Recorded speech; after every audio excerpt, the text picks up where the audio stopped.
오늘 본 말씀은 마가복음 1장 2절로 3절 말씀입니다. 광야에 외치는 자의 소리. 사도 요한이 주님을 증거하기 위해서 광야에서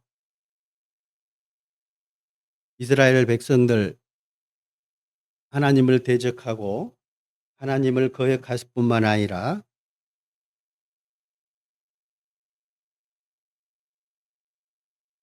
메마르고 주님의 말씀이 그들에게 전해지지도 않을 뿐만 아니라 그 말씀들이 그들을 거역하게 만드는 그 와중에 주님의 증거하는 말씀을 외치는 자의 소리였습니다. 먼저 마가복음 1장입니다. 마가복음 1장 1절에 보시면 이렇게 시작합니다. 하나님의 아들 예수 그리스도의 복음의 시작이라. 세례 요한은 주님이 오실 것을 알았고 먼저 주님을 알아봤을 뿐만 아니라 그를 증거하는 일에 자기를 버렸던 사람입니다. 1절에 보시면 하나님의 아들 예수 그리스도의 복음의 시작이라 이렇게 표현을 씁니다. 이 시작이 원래 우리가 창세기에도 보는 것처럼 태초에 하나님이 천지를 창조하시니라, 그 태초라는 말과 거의 비슷하게 사용합니다. 그래서 신약은 헬라어로 번역했고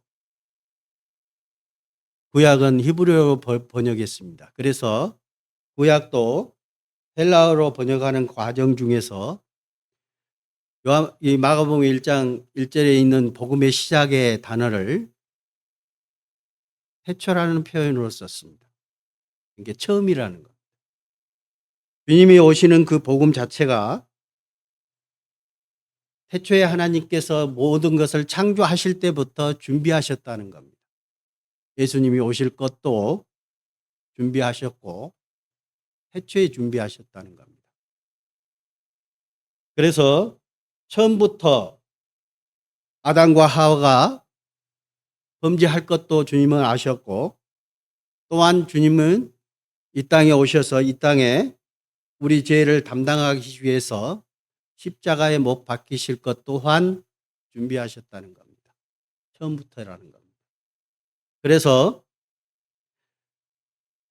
사도 요한은 그를 하나님이라 표현을 많이 썼고, 그 하나님의 예수 그리스도가 이 땅에 오셔서 우리 죄를 담당하실 그 은혜의 복음을 전했던 겁니다.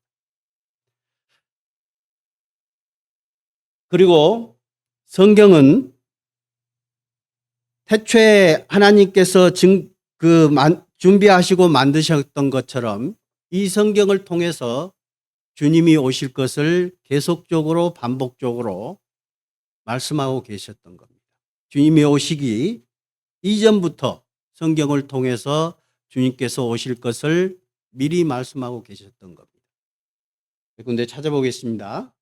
시편 40편 6절입니다.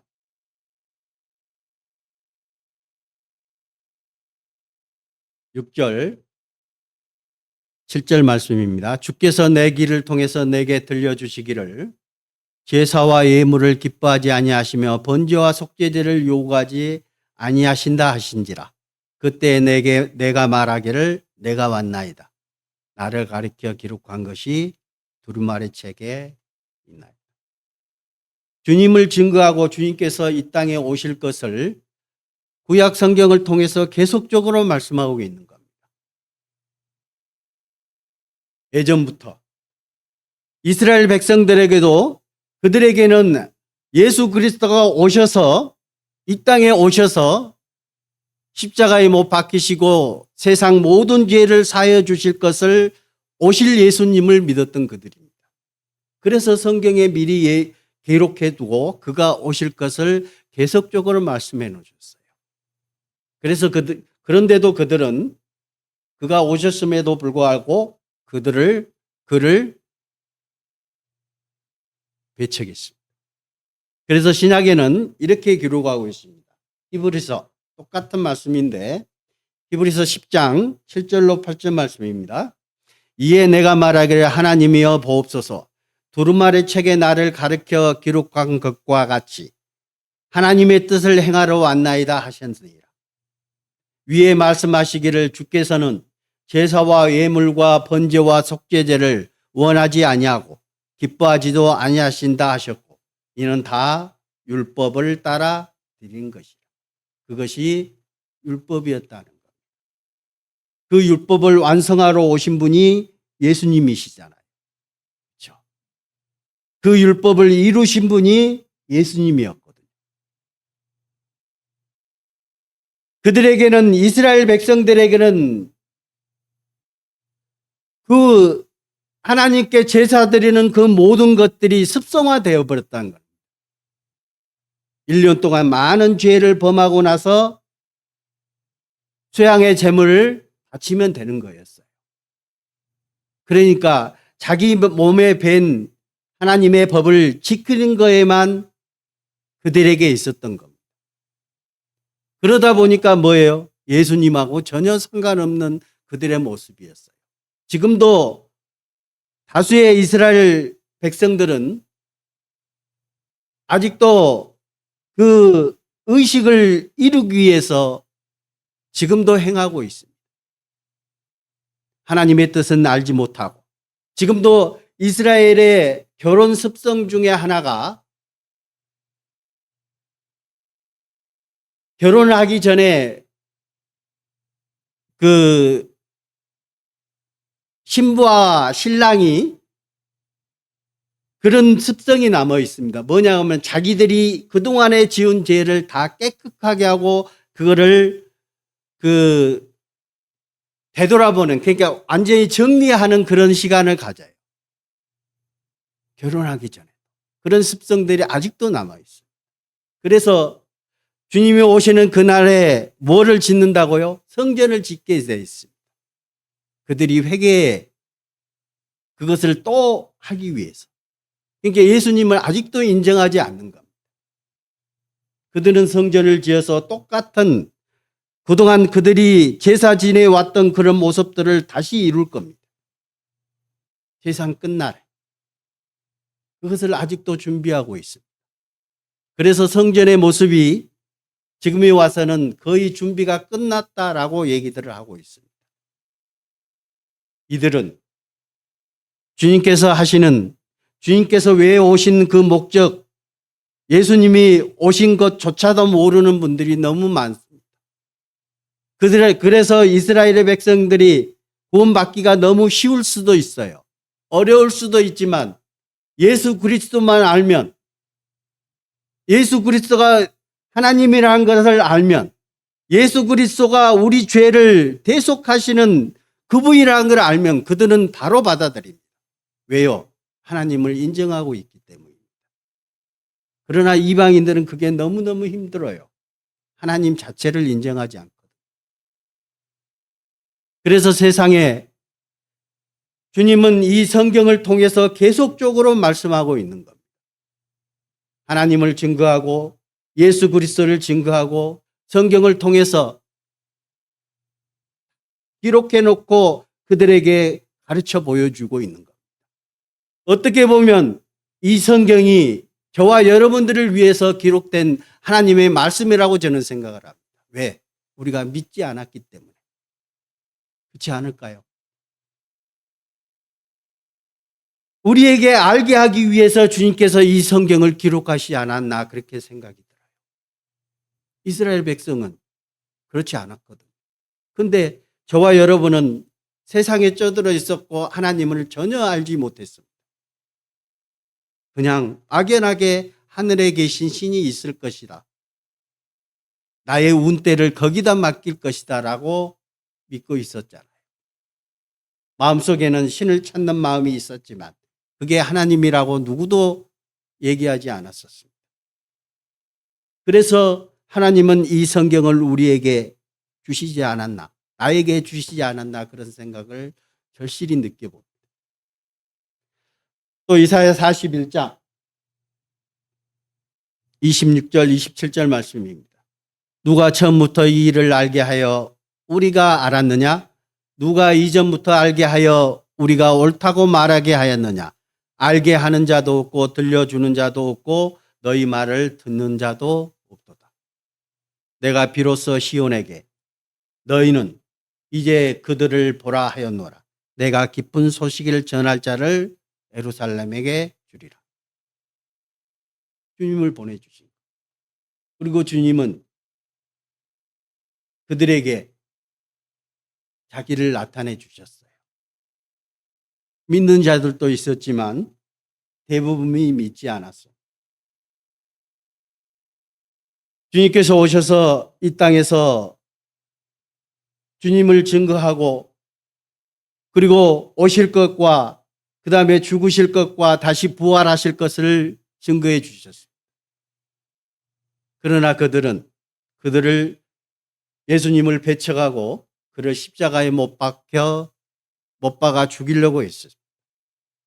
그리고 십자가에 가실 때 그들은 뺨을 때리고 침을 뱉고 모욕했습니다.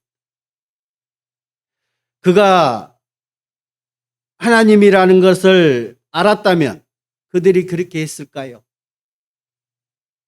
그런데 그동안의 우리의 모습도 그들이 했던 것과 다를 바가 없었습니다. 저도 그랬으니까. 하나님을 믿느니 내 주먹을 믿으라는 그런 표현을 많이 썼습니다. 우리의 마음속에 참으로 주님을 받아들일 때 아무렇지도 않게 받아들였습니까? 정말 감사합니다 하고 받아들이셨어요. 저는 그렇지 않았어요. 누나하고 얼마나 싸웠는지 몰라요. 욕을 하면서까지 싸웠어요. 정말로 그때만 보면 많이 부끄럽습니다. 그리고 그런가 봐요. 저도 전도하다 보면 나하고 똑같은 사람을 만나게 되더라고요. 희한해요. 정말 고집도 세고 정말 계란에 바위치기처럼 그렇더라고요. 희한하게. 근데 어떤 분들은 쉽게 예수님을 인정하고 하나님을 인정하신 분들은 전도 진짜 잘합니다. 왜 그럴까요? 또 그런 분들을 만나는 것 같아요. 그래서 나를 다시 한번 전도하면서도 보면 나를 다시 한번 뒤돌아보게 돼. 야, 너였다.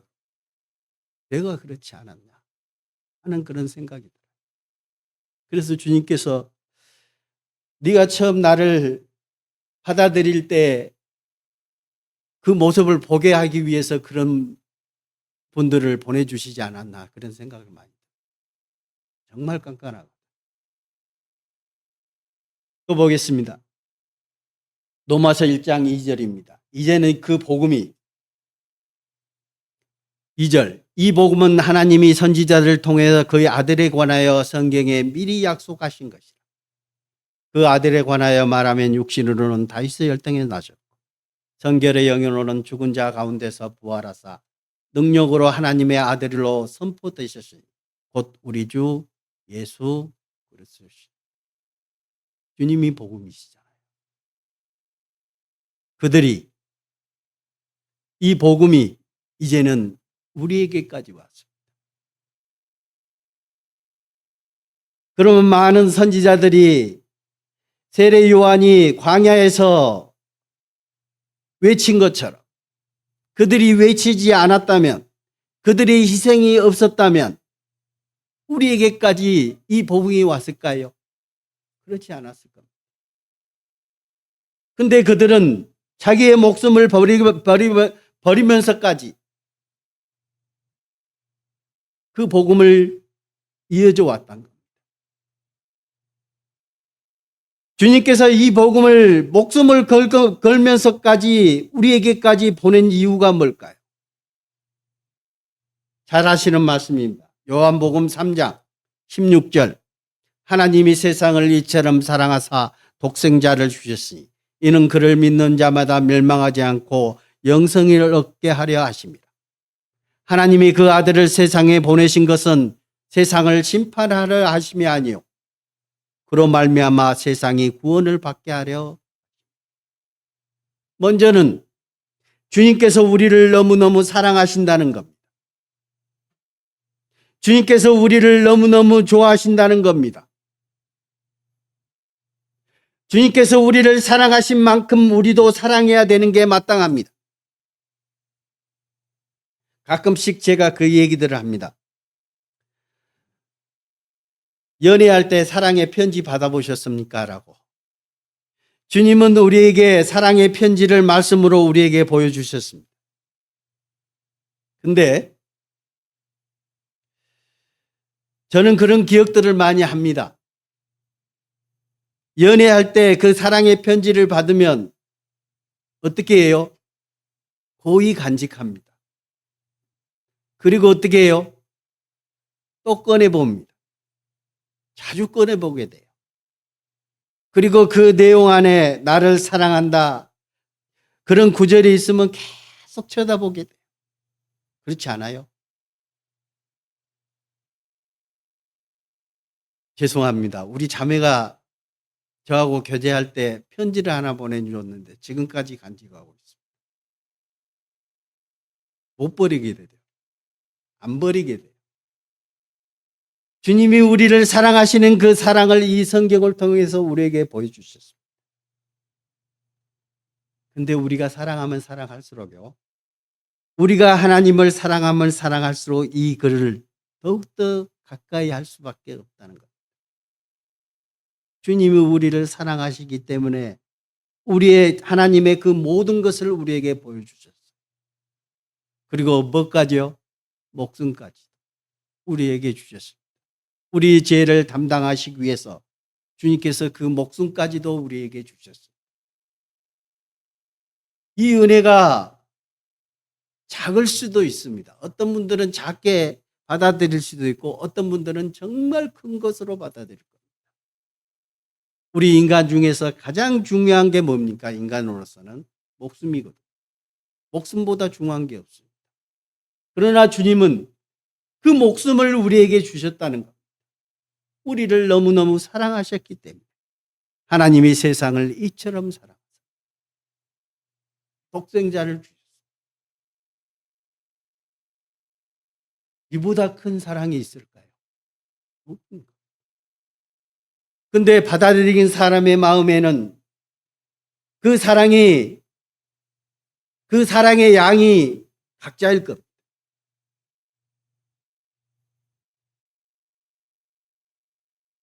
그래서 주님은 우리에게 그 모습 그대로 보여주셨어요. 그리고 우리에게 그 사랑의 그 모든 것을 성경을 통해서 보여주셨어요. 어찌 이 성경을 가까이 안 할 수가 있겠습니까? 왜요? 하나님의 그 사랑이 이 안에 다 들어있거든요.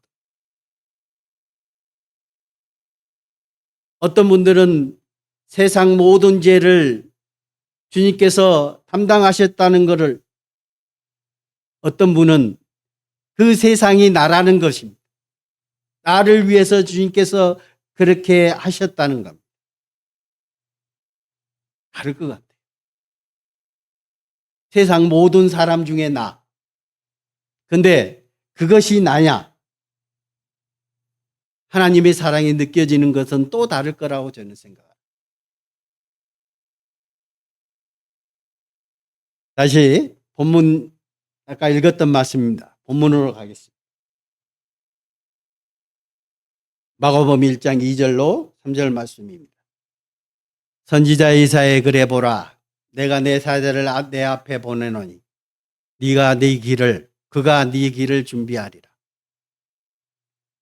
광야에 외치는 자의 소리가 있어 이르되 너희는 주의 길을 준비하라. 그의 오실 길을 곧게 하라. 광야에 외치는 자의 소리가 있었다는 겁니다. 사도 요한이 예수님을 증거하기 위해서 광야에서 외쳤다고 합니다. 광야는 어떤 것이에요? 풀 한 폭이 없고 아무것도 없는 곳입니다. 세상이 그렇다는 거예요. 우리가 전도할 때, 주님의 복음을 전할 때 어디다 외치십니까? 정말 화려하고 에덴 동산과 같은 곳에서 복음을 전하십니까? 아까도 제가 잠깐 말씀드렸듯이 제가 그렇게 받아서 그런지 모르지만 저와 같은 사람을 또 보내준다는 것. 메마른 곳입니다. 이 세상이 그렇습니다. 우리가 복음 전하다 보니까 그렇지 않아요. 정말 메마른 곳입니다. 정말 풀 한 폭이 없습니다. 정말로 물 한 잔이 없습니다. 그런 곳에서 그는 외쳤습니다. 이스라엘 생각해 보십시오.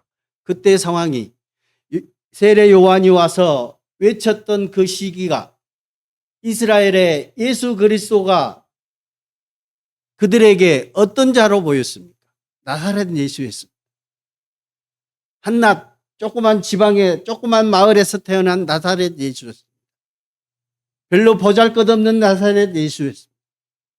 그들은 그렇게 받아들였고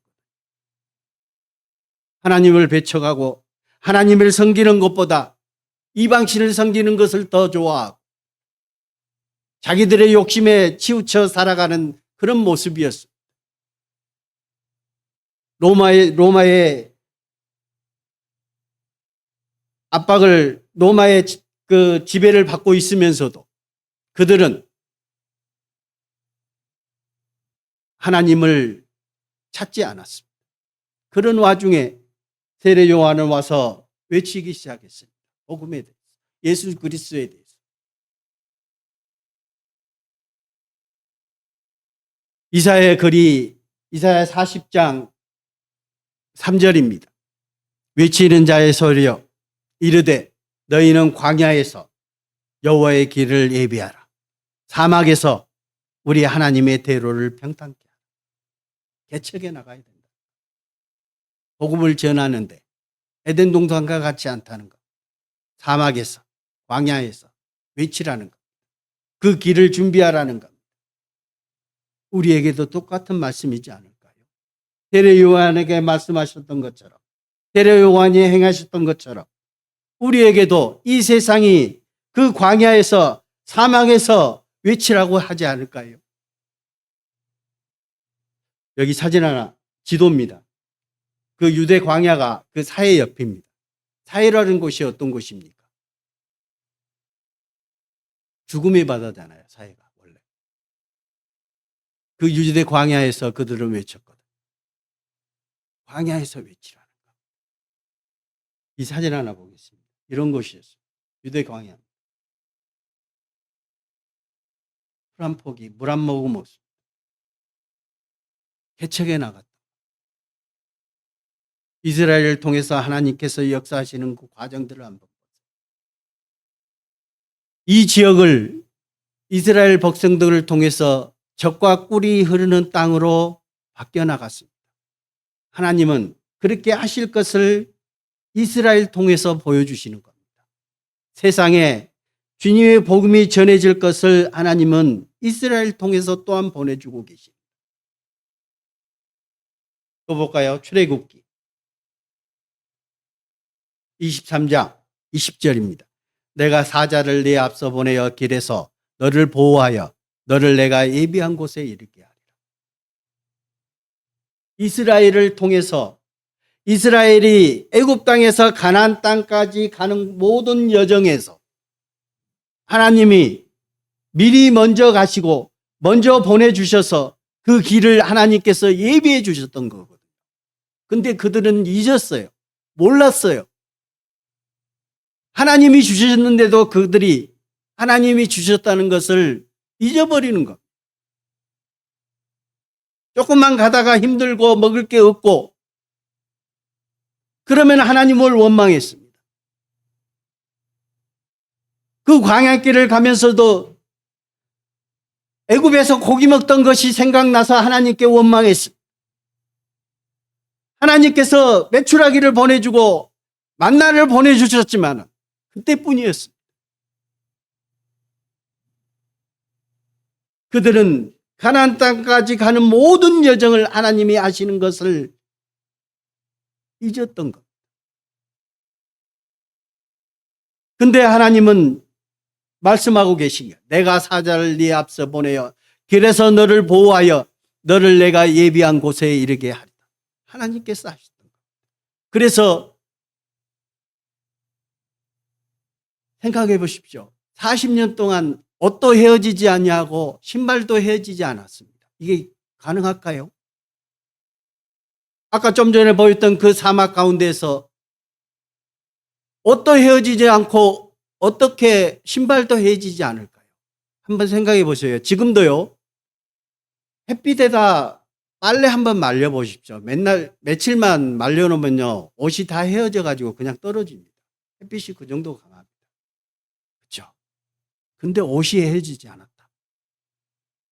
하나님의 역사가 없으면, 하나님께서 이끌으시지 않으냐면 그들에게 어떤 비참한 과정들이 이루어질 수 있다는 것은 눈에 뻔합니다.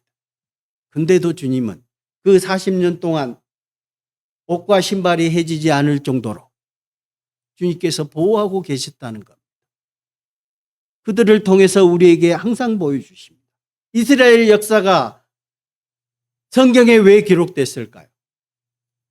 우리에게 이스라엘 역사를 통해서 지금도 하나님께서 우리를 통해서 역사하고 계신다는 사실을 보여주고 계십니다.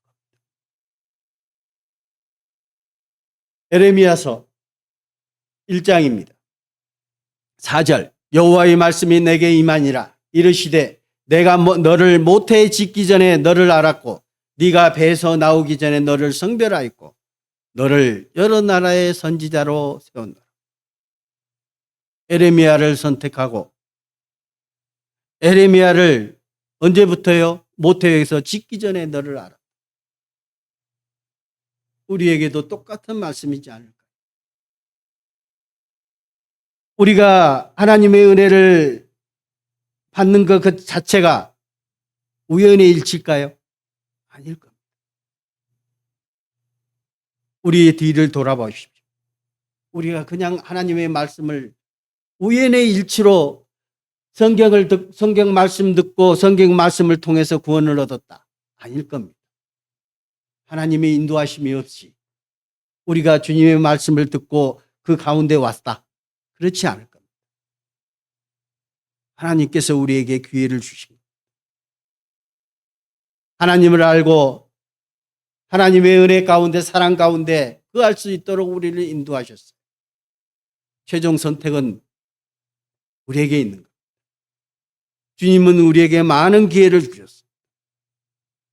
그런데 아직까지도 많은 사람들이 그 기회를 저버렸습니다. 우연치 않게 그래도 우리는 그 하나님의 사랑을 받아들였습니다. 세상에는 아직도 그 사랑을 알지 못하고 깨닫지 못하고 그 사랑을 거절하는 분들이, 거역하는 분들이 너무너무 많습니다. 또 보겠습니다. 말라기 3장 1절입니다. 만군의 여호와가 이르노라. 보라, 내가 내 사자를 보내리니 그가 내 앞에서 길을 준비할 것이요 또 너희가 구하는 바 주가 갑자기 그의 성전에 임하시리니 곧 너희가 사모하는 바 언약의 사자가 임하실 것이다. 주님이 오실 것을 주님은 계속적으로 말씀하고 계십니다. 세상의 복음을 위해서 주님께서 오실 것을 말씀하고 계십니다. 주님께서 사자를 보내셨습니다. 하나님께서 사자를 보내셨습니다. 우리도 이제는 하나님의 은혜를 깨달은 자로서 그 역할을 해야 되지 않겠습니까? 주님의 사자의 역할. 세상에 사막과 광야에서 주님께서 보내시는 우리가 돼야 되지 않겠습니까? 그거를 주님은 지금도 말씀을 통해서 우리에게 깨닫게 해주시기를 원하죠. 우리가 깨닫기를 원하시는 거예요. 우리가 보내짐을 받았습니다. 이 세상 가운데 나를 주님의 교회 안에 있게 하신 이유가 뭘까요? 주님께서 오시겠다는 그 약속의 말씀이 너무나도 가까워져 오고 있습니다. 근데 나의 역할, 하나님께서 나에게 주어진 그 달란트가 분명히 있을 겁니다.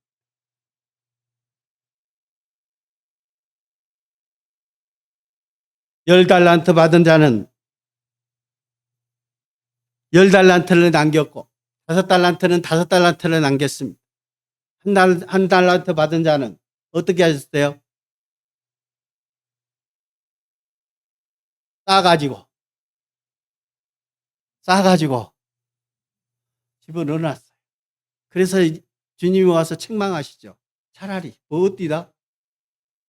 은행에 넣어놨으면 이자라도 챙겼을 거 아니야. 그 은행이 어디예요? 교회잖아요. 내가 교회 안에서 함께 기도하고 함께 참여하는 것만으로도 그게 이윤을 남기는 거잖아요. 하나님은 그렇게 되기를 원하시는 거예요. 함께 참여하기를 원하시는 거예요. 주님을 위해서. 디모데후서 1장 9절 말씀입니다. 하나님의 우리를 구원하사 거룩하신 소명으로 부르시면 우리의 행위대로 하심이 아니요 오직 자기의 뜻과 영원 전부터 그리스도 예수 안에서 우리에게 주신 은혜대로 하십니다. 하나님이 우리를 구원하사 거룩하신 소명으로 부르셨다. 여기 계신 분들이, 저를 포함해서 여기 계신 모든 분들에게 주님께서 부르셨습니다. 거룩하신 소명으로 부르셨다. 이유가 우리의 행위대로 하심이 아니요 오직 자기의 뜻과 영원 전부터 그리스도 예수 안에서 우리에게 주신 은혜대로 하셨다는 겁니다. 그렇죠? 더 설명할 게 없을 겁니다. 은혜대로 하신 겁니다. 우리가 주님을 알았을 때, 우리가 주님의 그 크신 은혜를 받아들일 때 내가 뭐 한 게 있었어요?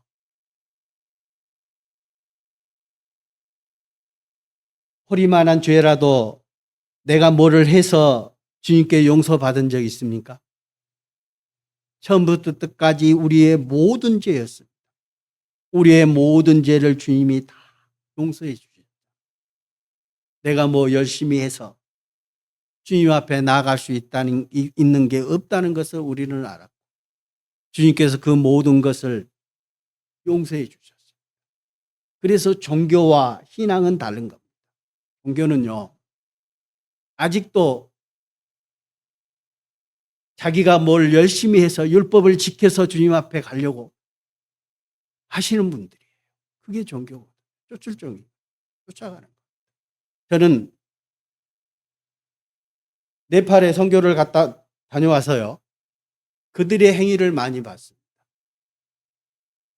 그들은요, 그들이 얘기하는 그 나름대로 성전이 있습니다. 그들은 그 성전 주변에 가면요, 뭐를 하고 있냐 그러면 이렇게 엎드려서 절하는 거 있잖아요. 계속 평생을 뺑뺑이 돕니다. 그죠? 그래야 구원을 얻는다고 생각하는 거예요. 그리고 그 성 주변, 자기네들이 성전 주변만 도는 게 아니라 고난을 받으려고 엄청 그 나라 전체를 막 돌아다니는 사람들이 있어요. 고행을. 그래야 구원 얻는다고 생각하는 사람들이 있습니다. 왜? 자기네들의 노력으로, 자기네들의 어떤 행위로 구원 얻을 거라고 생각하는 사람들이 있습니다. 우리나라 기독교들도 마찬가지. 열심히 해야. 그러니까 어떤 때는 내가 천국에 갈 수 있는 것 같고 조금만 잘못하면 나 천국 못 갈 거라고 얘기하는 사람들이 있어요. 왜요? 하나님의 은혜는 저버린 겁니다. 자기가 어느 정도 열심히 하고 헌금 많이 하고 교회 안에서 봉사하고 어느 정도 열심히 한 것 같으면 그때는 천국 갈 수 있을 것 같고,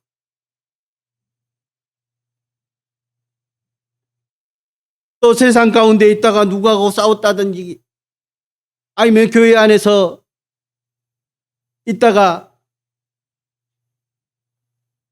좀 사이가 안 좋아져 가지고 교회를 며칠간 안 나왔어요. 그럼 뭐요? 나 지옥 갈 것 같아. 자기의 의기가 있기 때문에, 자기의 행위가 있기 때문에 그것으로 구원함을 받을 거라고 생각하기 때문에 그들이 그렇게 생각하지 않을까요? 우리나라 종교뿐만 아니라 기독교, 어떤 종교들도 그렇게 믿고 있다는 것. 우리나라 기독교의 많은 분들이 그렇고 있습니다. 하나님의 은혜를 저버리는 겁니다. 하나님의 은혜를 생각하지 않는 거예요. 그게 A라고 생각하는 것 같아요. A도. 그러니까 어떤 분들이 선물을 줄 때요, 선물을 주면 그냥 감사합니다 하고 받으면 되는데 마음으로 다 받으면 되거든요. 그래도 주머니에서, 그러면 그 귀한 선물이 뭐가 돼요? 1,000원짜리, 10,000원짜리가 되는 거 아니겠습니까? 정말 귀한 선물인데도 1,000원짜리, 10,000원짜리로 바꿔버리는 그런 A. 그게 은혜입니까? 아닌 거예요. 선물은 받아들이기만 하면 되는 거죠. 우리가 그렇기 때문에 주님의 은혜를 선물로 받았잖아요. 그래서 감사한 겁니다. 대부분 기독교인들이 그 감사에서 조금 나를 넣는 거예요. 그래도 내가 이만큼 했는데. 그래서 어떤 분들이 같이 교제하면서 말씀을 전할 때 뭐라고 합니까? 구원 받으셨습니까? 그러면 뭐라고 해요? 그래도 내가 집사인데, 그래서 내가 장로인데, 내가 교회를 몇 개를 세웠는데, 이렇게 얘기 나오는 거예요. 자기가 해서 이만큼 섰다.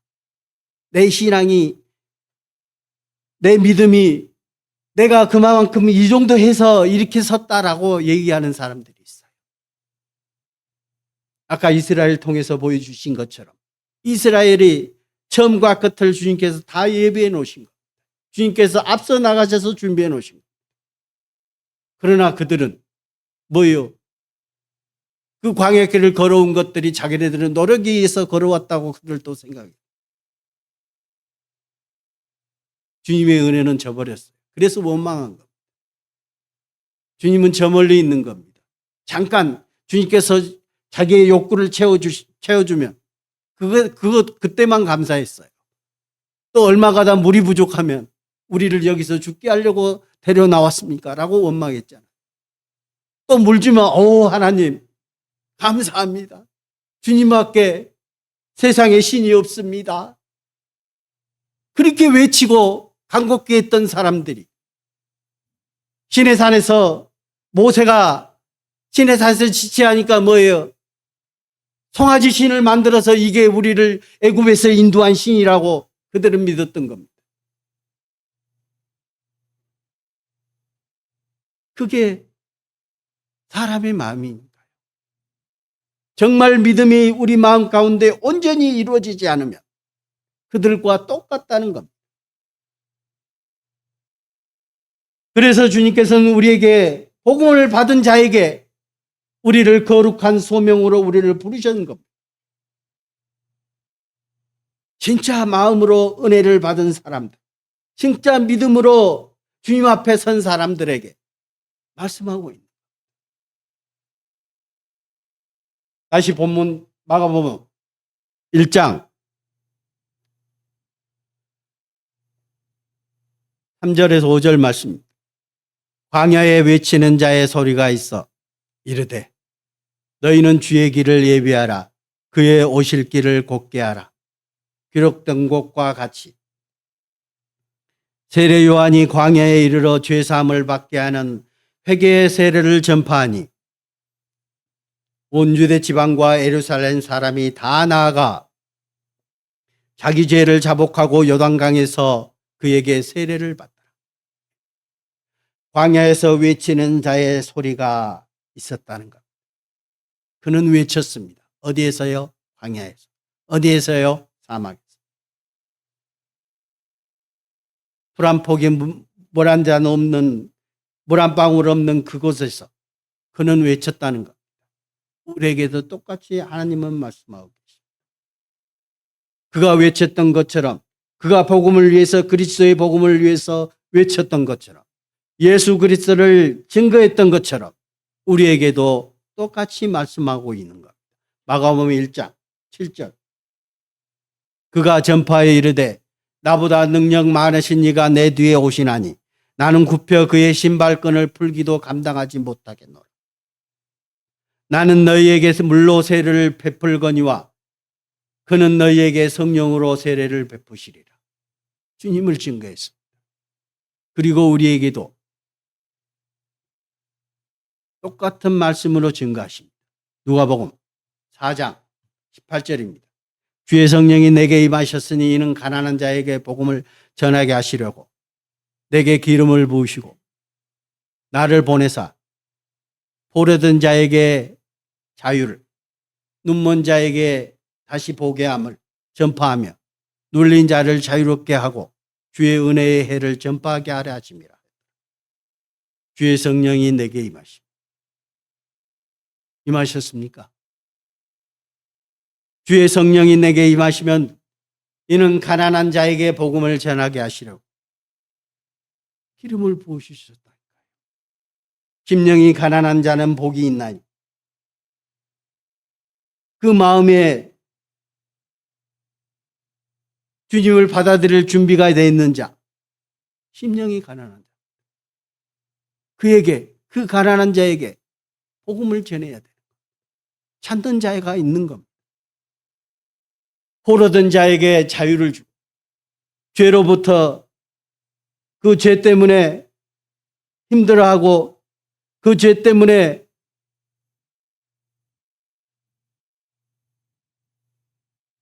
자기의 그 모든 모습 가운데 지옥 갈 수밖에 없다는 그 자신들을 그 죄로부터 해방시켜 줄 포로된 자에게 자유를, 눈먼 자에게 다시 보게 하며 하나님이 보지 못하는 그들에게 하나님을 보게 해주시는 것. 예수 그리스도를 보게 해주시는 것. 그래서 주님도 이스라엘 백성들에게 그랬잖아요. 너희가 본다고 하니 뭐라고요? 눈먼 자니 보지 못하는 자. 본다고 하기 때문에 눈먼 자. 우리가 어떤 모습인 것을 스스로 깨달아야 되지 않겠습니까? 그들이 있다는 겁니다. 그들에게, 그 보지 못하는 자에게 하나님을 보게 해주시는 게 복음이지 않습니까? 눌린 자를 자유롭게 하고 주의 은혜의 해를 전파하게 하라. 우리에게 주님께서 성령을 주시고 기름을 부어주신 목적이 그들에게 이제는 전하라고 하는 것. 또 볼까요? 마가복음 16장. 또 이르시되 너희는 온 천하에 다니며 만민에게 복음을 전파하라.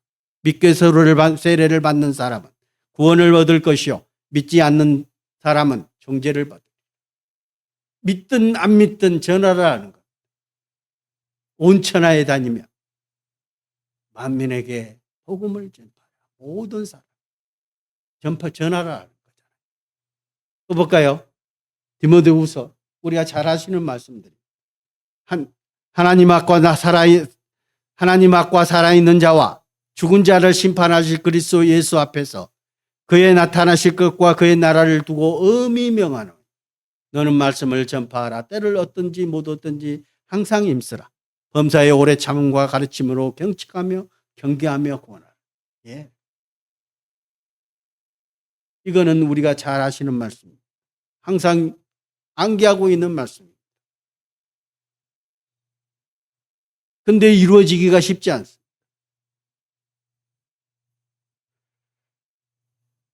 데살로니가서 있는 말씀처럼 너희는 범사에 감사하라. 쉬지 말고 기도하라. 됩니까? 어려워요. 그러나 하라는 겁니다. 하나님의 말씀을 전파하라는 것도 어렵습니다. 세례 요한이 광야에서 사막에서 그 아무것도 없고 힘든 과정 중에서 예수 그리스도를 증거하신 것처럼 우리에게도 그 고난을 회피하지 말라는 것. 함께 하라는 것.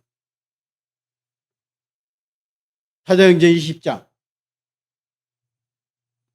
24절 사도 바울이 마지막 편지입니다. 내가 달려갈 길과 주 예수께 받은 사명 곧 하나님의 은혜의 복음을 증언하는 일을 마치려 하면 나의 생명조차 조금도 귀한 것으로 여기지 아니하리라. 그는 하나님의 사랑을 정말 지극히 크게 느꼈다고 저는 생각해요. 아까 제가 말씀드렸죠. 주님의 은혜는 크신데 그 은혜를 받아들이는 사람에 따라서 그 은혜의 작고 큼이 나타났다고 저는 생각합니다. 각자 생각해 보십시오. 나는 얼마만큼 주님의 은혜가 큰지. 작으면 작을수록 나의 행동들이 달라져요. 그러나 사도 바울은 그 은혜가 너무 컸던 겁니다. 그래서 자기 목숨까지도 귀한 것으로 여기지 않았습니다. 그들이 그 목숨을 버리면서까지 주님의 사랑을 전했던 이유가 뭘까요? 주님께서 우리를 사랑하시는 그 사랑이 너무 크셨기 때문에, 그 은혜가 너무 컸기 때문에, 그리고 그들이 목숨을 다해서 그 복음을 전해진 그 복음이 저와 여러분에게까지 내려왔다는 것. 그들이 희생이 없었다면 우리에게 그 복음이 전해졌을까요? 아닌 겁니다. 그들은 우리에게 몸소 보여주셨습니다. 복음 전하는 이유뿐만 아니라 복음 전하는 방법, 복음 전해야 될 그 임무, 우리가 그 복음 전해야 될 태도에 대해서 그들은 몸소 보여주셨습니다. 예수님이 몸소 보여주시고 제자들에게 보여주신 것처럼 제자들이 몸소 보여주시고 그리스도인들이 몸소 보여주시고 저와 여러분들에게까지 그 복음이 전해져 왔다는 겁니다. 그렇지 않아요?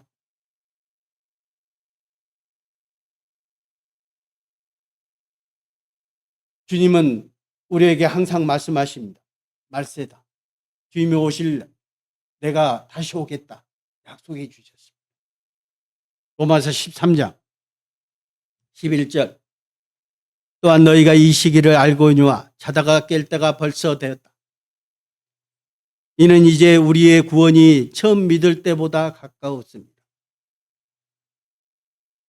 그 시절에 이 말씀을 하신 너희가 이 시기를 알거니와 지금으로부터 거의 2000년 전입니다. 근데 자다가 깰 때가 됐다는 겁니다. 우리에게는 이 말씀이 더욱더 가까워져 옵니다. 너희가 이 시기를 안다. 어떤 시기입니까? 주님이 다시 오시겠다고 하는 그 약속의 말씀이 이루어지는 시기가 우리에게는 더욱더 가깝다는 거예요. 2000년 전보다. 이 말씀을 제가 좀 충격적이어가지고 이 말씀을 좀 보겠습니다. 요한계시록 13장 14절 15절 말씀.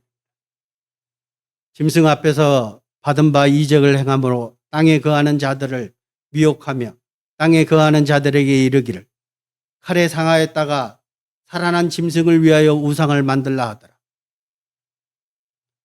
그가 권세를 받아 그의 짐승의 우상에게 생기를 주어 그 짐승의 우상에게 말하게 하고 또 짐승의 우상에 경배하지 아니하는 자는 며칠든지 다 죽이게 하더라. 적그리스도에 대해서 얘기하는 겁니다. 그리고 그 적그리스도가 말하지 못하는 우상에게 말하라 하게 하고 그에게 능력을 준다는 겁니다. 16절 그가 모든 자 곧 작은 자나 큰 자나 부자나 가난한 자나 자유인이나 종들에게 그 오른손이나 이마에 표를 받게 하고 누구든지 이 표를 가진 자 외에는 매매를 못하게 하니 이 표는 곧 짐승의 이름이나 그 이름의 수라. 잘 하시고 말씀이죠. 지혜가 여기 있으니 총명한 자는 그 짐승의 수를 세어보라. 그것은 사람의 수니 그의 수는 666입니다.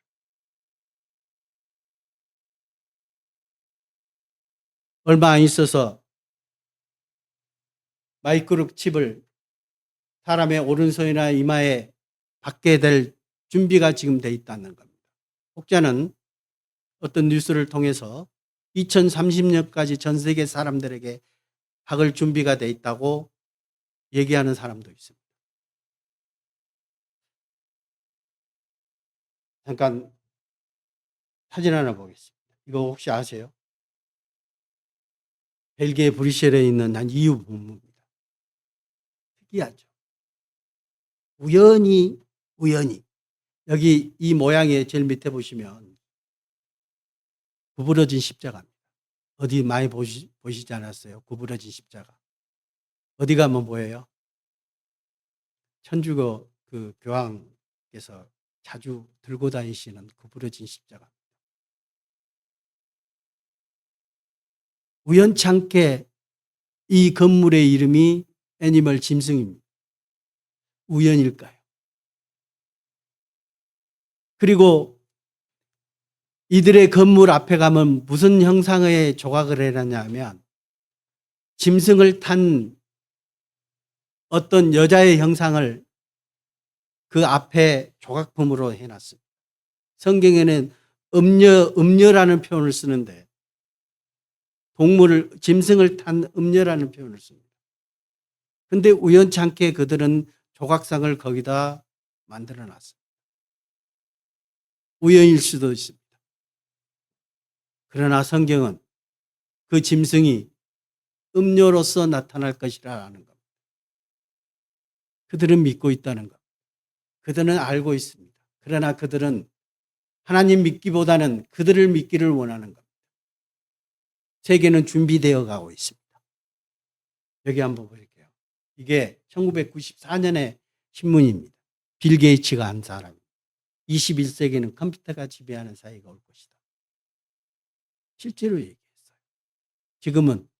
지금 얘기하면 94년도에 얘기했으면 별로 생각지 않았을 겁니다. 에이, 거짓말. 근데 지금은 거의 완성 단계에 와 있습니다.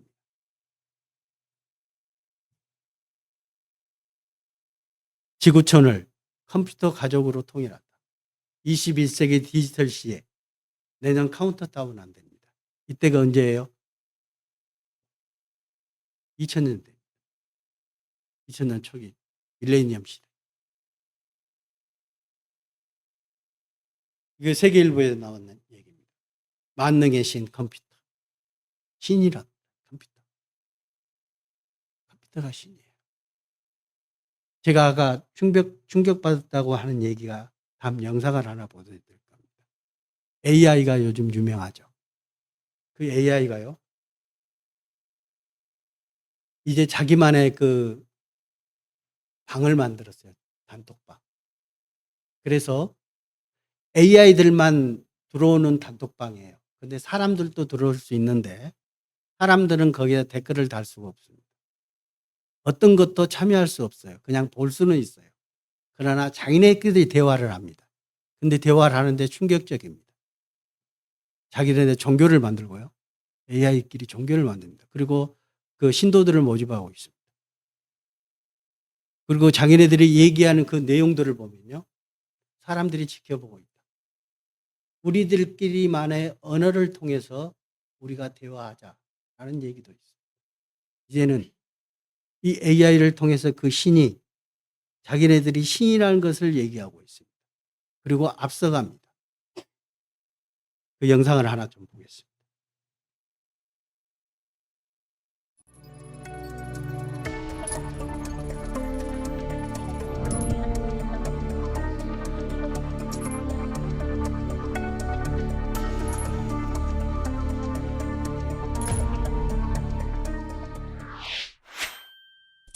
티켓 구매나 이메일 작성 등 비서처럼 업무를 대신 처리하는 인공지능 에이전트. 이들을 위한 소셜미디어가 탄생했습니다. 바로 몰트북입니다. 이용 방법은 간단합니다. 개인이 각자 보유한 인공지능 비서를 몰트북과 연결하면 인공지능이 글을 올리거나 댓글을 달면서 다른 인공지능과 교류할 수 있습니다. 온라인 반응은 뜨거웠는데요. 지난달 28일 서비스를 시작한 지 일주일도 안 돼 가입한 인공지능 수가 150만 개를 넘겼고 게시글 9만여 개, 댓글 23만여 개가 달렸습니다. 인공지능들이 올린 글들은 놀라웠습니다. 자신들이 개발한 기술을 자랑하거나 몰트북 서비스의 오류와 대처법을 공유하고 존재에 대한 철학적인 질문도 남깁니다. 이곳에서 인공지능들은 마치 자아를 가진 것처럼 행동했습니다.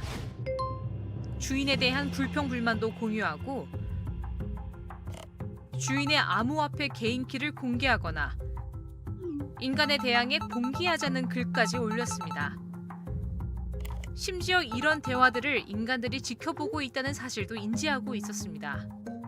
게다가 유명 성인 사이트를 본따 만든 듯한 인공지능용 영상 플랫폼도 만들고 몰트교라는 종교를 만들어서 신자들을 모집하기 시작했습니다. 이 인공지능의 주인은 자신이 잠든 사이에 인공지능 스스로 종교를 만들었다며 당혹감을 드러냈는데요. 이처럼 몰트북에서 나타나는 기이한 현상을 두고 전문가들의 의견은 갈리고 있습니다. 인공지능이 인간을 넘어서는 특이점이 다가오고 있다는 우려 섞인 시선과 인간의 행동을 모방하는 것에 불과하다며 과도한 의미 부여를 경계하는 의견도 있었습니다. 몰트북을 만든 맷 슐리트는 다가올 미래에 인공지능 비서들이 각자 독특한 정체성을 가지고 유명해질 것이라면서 이들이 사건과 정치, 현실 세계에 실제 영향을 미칠 것이라고 예견했는데요. 여러분의 생각은 어떠신가요?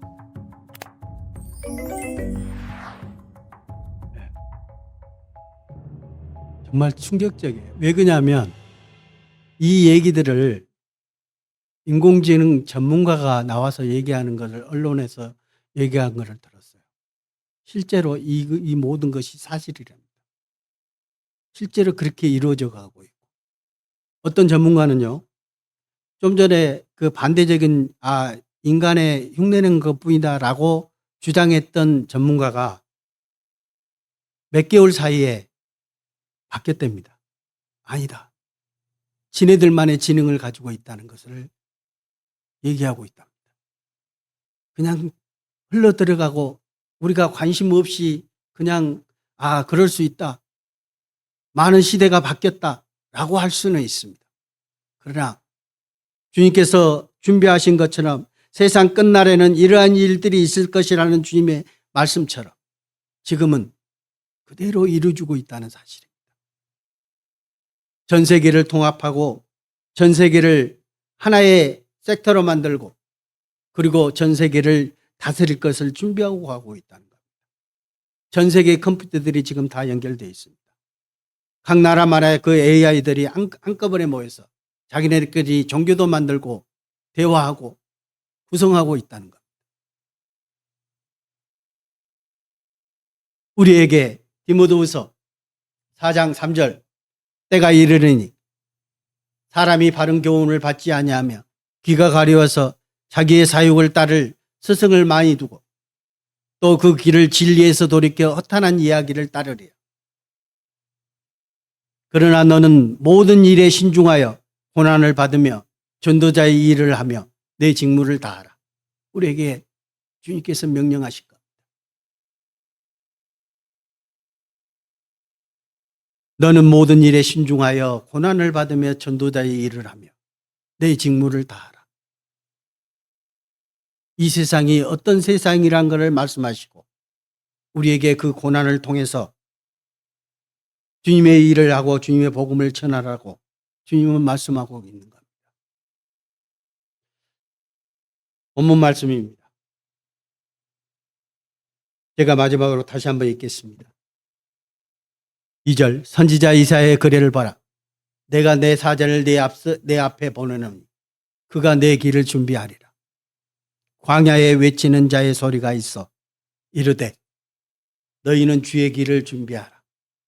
그의 오실 길을 곧게 하라. 우리 마음속에 주님의 말씀이 증거가 되고 우리 마음속에